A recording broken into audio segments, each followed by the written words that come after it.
question. Oui. Oui. Je veux savoir, tu as dit que c'est en fonction, ça là, c'est maintenant. Je veux savoir, dans quel cas OK. on peut dire oui, dans quel Oui. cas on peut dire non.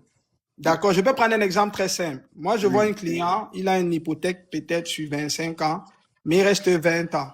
Moi, je peux venir le voir, je lui dis, je pense que tu devrais prendre une police d'assurance vie temporaire pour que si jamais tu meurs, ta maison est payée. Pourquoi? Parce que la durée de l'hypothèque, ce n'est que 20 ans. Parce que l'assurance vie vient couvrir un besoin.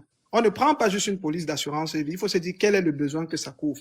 Dans le cadre de l'exemple ici, il veut que si jamais il décède, peut-être que disons que la maison vaut 500 000, il voudrait que dans la période là, les gens derrière lui aient le 500 000 pour payer la maison. Ça, c'est un exemple temporaire. Un deuxième exemple temporaire, par exemple, j'ai des enfants. J'aimerais, par exemple, parce qu'on fait cotiser les REO aux gens. Mais il y a des gens qui meurent. Je prends, par exemple, le jeune Camerounais qui est mort à 27 ans. Il aurait pu avoir 2 enfants. Tu vois un peu, il aurait pu avoir 2 enfants derrière lui. Lui, il aurait pu prendre une temporaire en disant que bon, d'ici que mes enfants atteignent 25 ans, je veux que si jamais je meurs, il y ait un 300 000 de côté pour assurer leur université.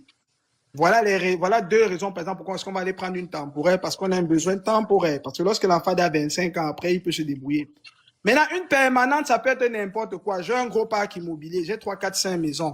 Je sais que lorsque je vais mourir, le transfert de la richesse peut générer, comment on appelle, des gains en capital. Il peut avoir des impacts fiscaux lorsque je transfère la richesse.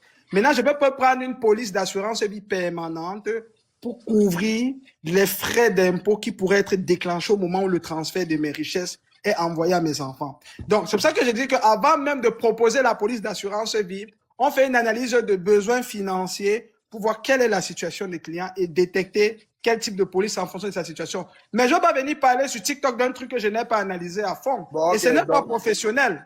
De façon bref, ça dépend vraiment de la situation que le monsieur a donnée au conseil de un. Exactement, ça dépend de ce qu'on veut Mais, couvrir mais, et le mais, conseil pose les questions. oui, mais de deux aussi, est-ce que vous acceptez aussi que ça dépend aussi du conseiller? Parce